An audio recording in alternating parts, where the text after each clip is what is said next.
What is up, people? Van from the Vander's Gaming channel here, bringing you another build video. Similar to my Court Mage build video, this is just going to be a straight up ranged video, best range character in Solasta Crown of the Magister.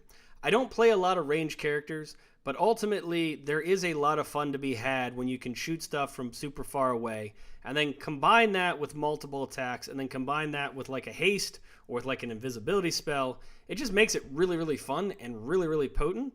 And so I'm going to show you what I find to be the best marksman ranger build. Okay, so let's get into it. First things first, you can argue a fighter or a ranger, either way is going to be a good ranged attack build. I prefer the ranger.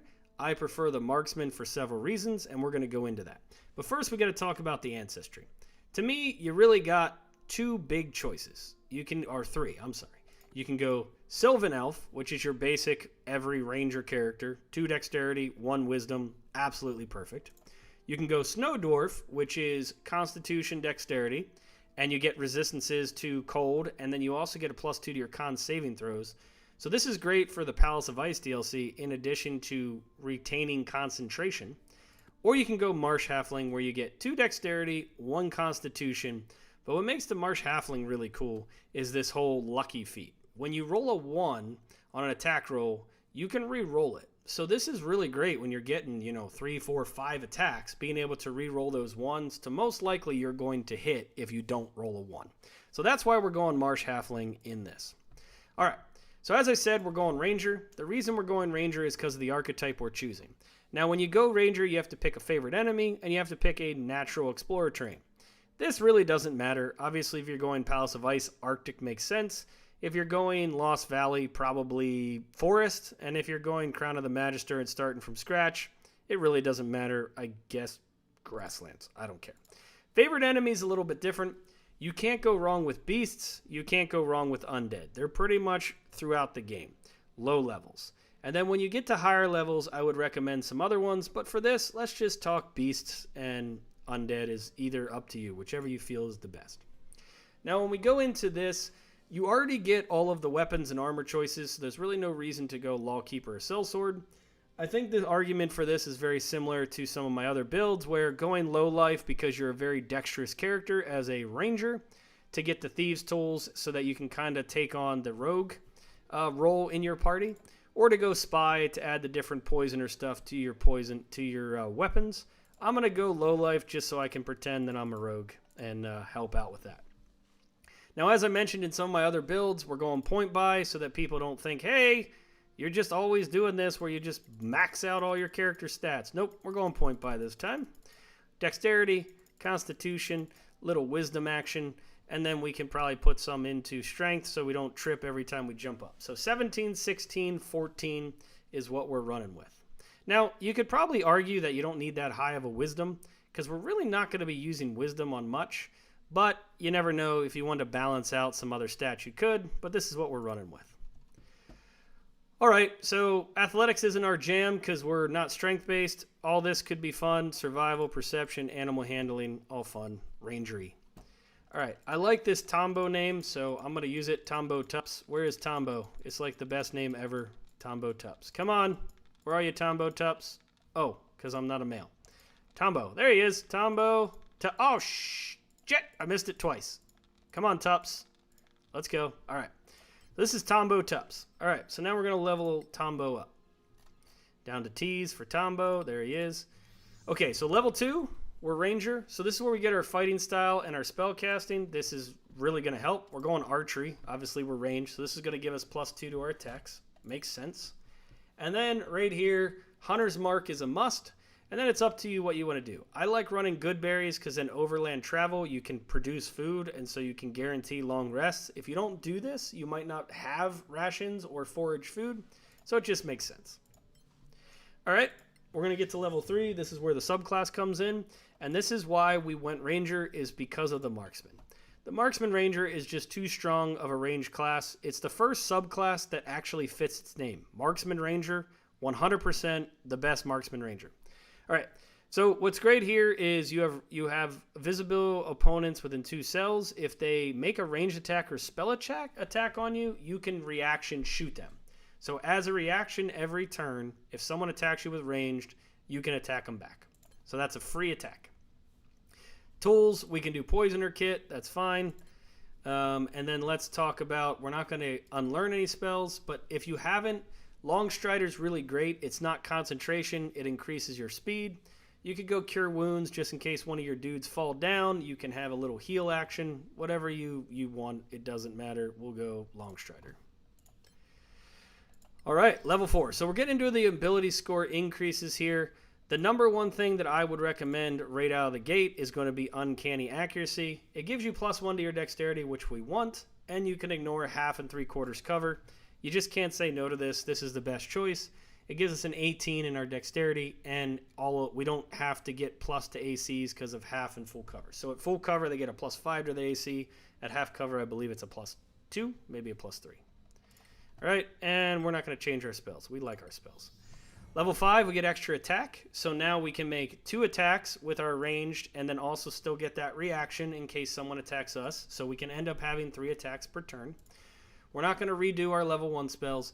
And for level 2, you can go Pass Without Trace. This helps for you to stay stealth. Since you're attacking from ranged, you would stay stealth. But it takes a concentration to do this. You already probably are going to be concentrating on your Hunter's Mark for the additional damage. And so I would recommend most likely going Spike Growth. Spike Growth is great because things have to run through it. It does significant damage, and it's probably worth giving up Hunter's Mark for a Spike Growth. It might also be worth giving up Hunter's Mark for Pass Without Trace to be able to have advantage to do more damage with the attacks you're doing instead of having 1d6 onto your attacks. I didn't do the math. So the 3 I would choose is Silence, Pass Without Trace, and Spike Growth. I'm just going to pick Spike Growth. Level 6. So this is where we get to do another feature. If you didn't already pick up Undead, I would recommend it. And then terrain-wise, whatever you didn't pick up before really doesn't have that much of an effect. We're not going to unlearn any of our spells, and we're going to go to level 7. All right, level 7, here we go. Step back. When you are within melee range of an enemy, you can use your bonus action to move 1 cell without provoking an attack of opportunity and gain advantage on your next attack with a ranged weapon. So ultimately, this gives you the ability to move back away from something without an attack of opportunity and then get advantage on a range attack. This is super great. All right, and we get to pick another class spell, so maybe Silence, maybe Pass Without Trace, whichever one you want to fit into your repertoire. And now we're level 8. So now we can do another ability score increase. So we can choose to bump our dex to 20, or we can choose to do something a little bit more with our bonus feats. In my opinion, there's no other bonus feats that probably make sense, so I'm just going to go straight to a 20 dexterity. And then we're going to ignore. All right, so now we're getting to level 9. Level 9 is a good level. We get another spell here, so let's see. We get +4 to our attacks, and so level 3 spells, I will tell you in the base game, in Crown of the Magister, Daylight is a very strong spell because a lot of the creatures you're fighting are actually adverse to Daylight. They actually take damage and have disadvantage. If you're not in the Crown of the Magister campaign, Daylight's not that big of a deal. I would say Conjure Animal's better. To have a dog on the field that kind of helps you out is probably worth not having Hunter's Mark. But you are getting pretty much 2, potentially 3 attacks at this point. So you have to figure that out. But I'm going to pick out Daylight because it's a one-time cast. It's not concentration. And it really messes up some of the enemies in the Crown of the Magister campaign. All right. So now we get to pick our Natural Explorer feat again. Like I said, doesn't matter. We get Hide and Play Sight. Not a huge deal. We're not going to do anything here. And then we're going to start getting into the nitty-gritty here. All right. Level 11. If you are using a ranged weapon against an enemy, your bonus action can be used to make an additional range attack on that same enemy. So ultimately, round 1, you're either going to Hunter's Mark or you're not, right? Or you're going to put another concentration spell down.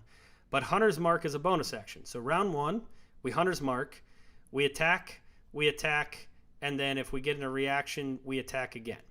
Round 2, we are now going to get 3 attacks. As long as we don't kill the creature with one of our regular attacks, we can then use a bonus action to get 3 attacks with our weapon on one creature, or at least 2 on one creature and 1 on the other. So it's 3 plus another 1d6 for your Hunter's Mark. lots of damage, and potentially the option to attack something else with a fourth one on a reaction. So this is why we picked up Marksman, is for these different things. I don't really care about spells at this point. I already have what I want. All right, we're getting to level 12. So now we get to do another ability score increase, or we can do another bonus feat. It's really up to you what you want to do. If you do bonus feat, there are some things that are okay in here. I really don't like anything here for ranged. Once you pick that uncanny accuracy, take aim isn't really that fantastic. You could go some of these other things. Flawless concentration would be my only argument that I would say, let's do flawless concentration. I could have done this at level 8 and kept at 18 dexterity and had flawless concentration. So you can choose on which one you want to do. Either do it at level 8 or at level 12. But you want to keep your hunter's mark up. You're going to be at range, so there's a good chance you're not going to be taking too much damage to lose your hunter's mark. But the last thing you want to do is lose your concentration. And so that's why I think flawless makes sense, since we're already at a 20 dex. You could be at an 18 dex and take flawless and then go to a 20 here at level 12, whatever you want to do. All right, level 13. We're almost to the end here. We get our 4th level spell. Again, I think freedom of movement's the best one to go. It's not a concentration spell, and it helps you from getting, whatever. So if you're hasted, maybe then your haste wears off. You don't have the effects of it, that kind of thing. All right, so now you get your last favorite enemy. This one you can go many different ways. I recommend monstrosities because the Soraks are monstrosities, and they're in most of the game. You can't go wrong with dragons or elementals. Elementals are fairly prevalent. And since you're level 14 and you're fighting in the Palace of Ice DLC, Fiend is also a good choice. So whatever you really want to go to, it's kind of up to you. All right, we're going to ignore, and we're going to finish off these last 2 levels. Okay, so now we get another extra attack. So at level 15 as a Marksman Ranger, I get 3 attacks with my action. I get another attack with my bonus action, and I potentially can get a 5th attack with my reaction. If I have haste, then I can get up to 4 regular attacks, a bonus attack, a reaction attack. All of my attacks get an additional 1d6 with my hunter's mark. So this is why we picked Marksman. By the time you're level 15, if you're hasted, you're going to be doing so much damage, it's not even funny. If you cast haste with one of your characters, and then you cast greater invisibility with another character, and you have 2 characters basically concentrating haste and invisibility on this character, he's just going to be an invisible machine of death. We didn't even talk about the weapon damage he's going to get from what he's going to use, which we'll do later, and the potential poison damage from poisoning his arrows. It's just amazing how much damage this build can pump out at level 15. You don't need anybody else. You just get this guy buffed, and he's going to kill everything. All right. And then we'll get to level 16. Again, we can top off what we didn't top off. At this point, it probably makes sense just to go ahead and give yourself 2 more Constitution. Or if you really wanted to, you could go bonus feat, and you could pick one of these. Like it says, an unarmed or an attack with a weapon, you deal additional damage. So you could take another one of these types of additional 1d4 damage and just add it on to your other damage types if you want to do that. Or you can just go what I was going to do and just pick, 2 more in your Constitution. Really up to you how you want to build it. All right, at this point, this is our full build. So what I want to do is kind of go into the game and kind of show you what items and what armor and weapons is good for this build. And so we'll do that here to finish up this video. Okay, so now that we've built it from level 1 to 16, let's kind of show you how the items will play into this build. So we're going range build. So ultimately your main weapon is going to be either a longbow or a short bow or a heavy crossbow. Now a heavy crossbow is 1d10, a longbow is 1d8, a crossbow is 1d8, and a short bow is 1d6.